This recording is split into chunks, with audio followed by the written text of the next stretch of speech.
Greetings. This is Tony the Vet, founder of Arts for Veterans, a project of Support Our Veterans Association, and also sponsored by Vietnam Veterans of America Chapter 472 here in sunny San Diego. As you can see, we're preparing for today's Arts for Veterans activity.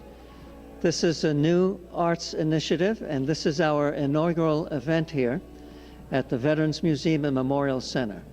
It's free Tuesday, so we're expecting a large crowd and a tour of students, and we've got lots of veteran organizations collaborating with us.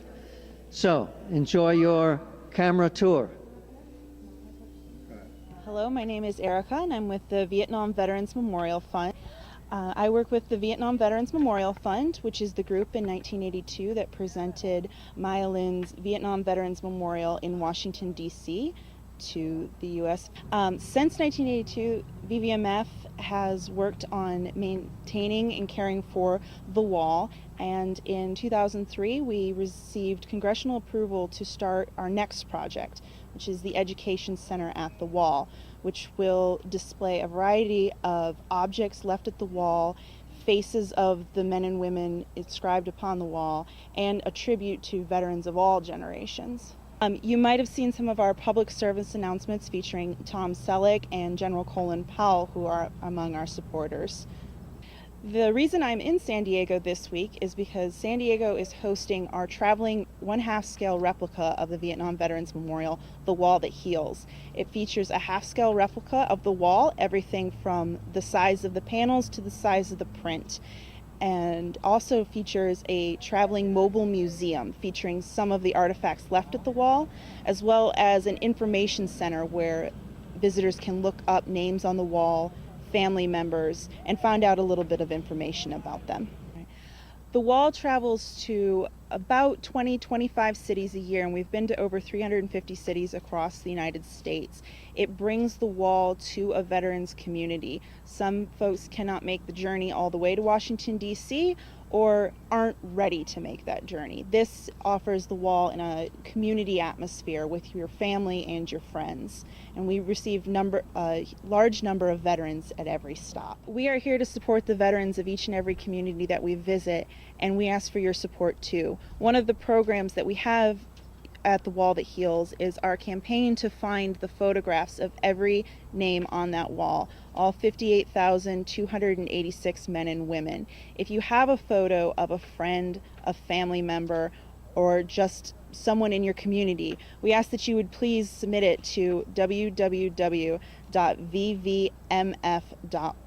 There'll be instructions on how to upload it, as well as an address if you'd like to mail us a copy. As an artist, I recommend that veterans look into Arts for Vets.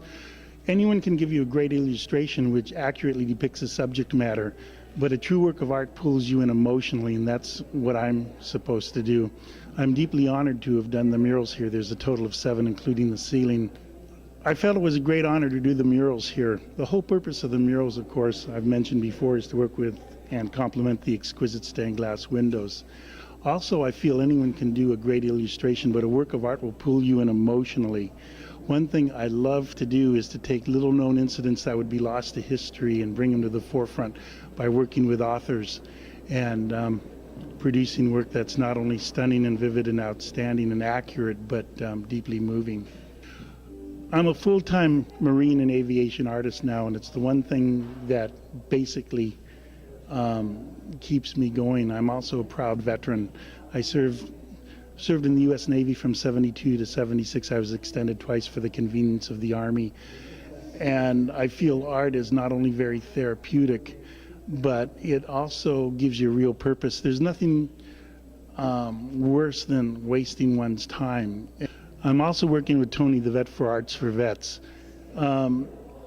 I think one of the big problems this country has is people aren't living their killing time. When they're producing beautiful work and when they're productive, they're not killing time, they're being very productive. And, you know, if you're interested in something, have a passion for it, pursue it. That's where the deep satisfaction comes from. I'm going to give you a thought. Even if you've never tried art before, it might be something that you can explore, dabble many veterans, this is me talking to you, Richard, many of the young veterans today have never tried art. You know, Yeah. they've gotten out of high school, maybe got a year at junior college or working at the Pep Boys, and went to Iraq for the past 4 years, and now they've transitioned out, or maybe they're just getting out of hospital with their new legs. So looking from that perspective, there's people that art's not going to be their career, or maybe it is, but they don't know anything about art. So even if you don't know anything about it, you were going to say something like this, even if you don't know anything about art, look into it. Reach out to organizations like that support veterans like Arts for Vets and find out really.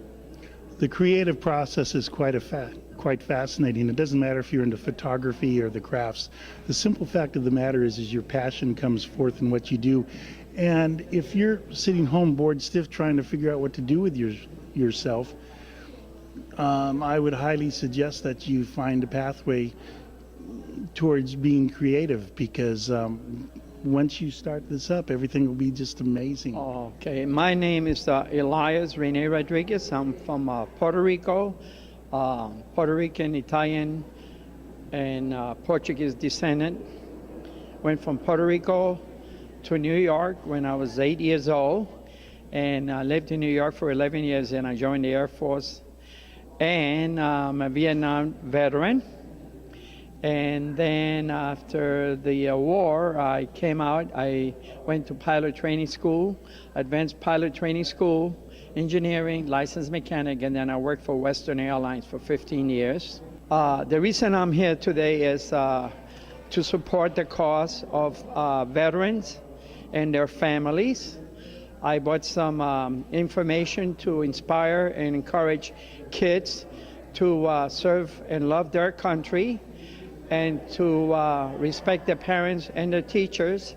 And like me, I came as an orphan, and because I joined the military, I was able to get help in education and all, and now I'm passing it on.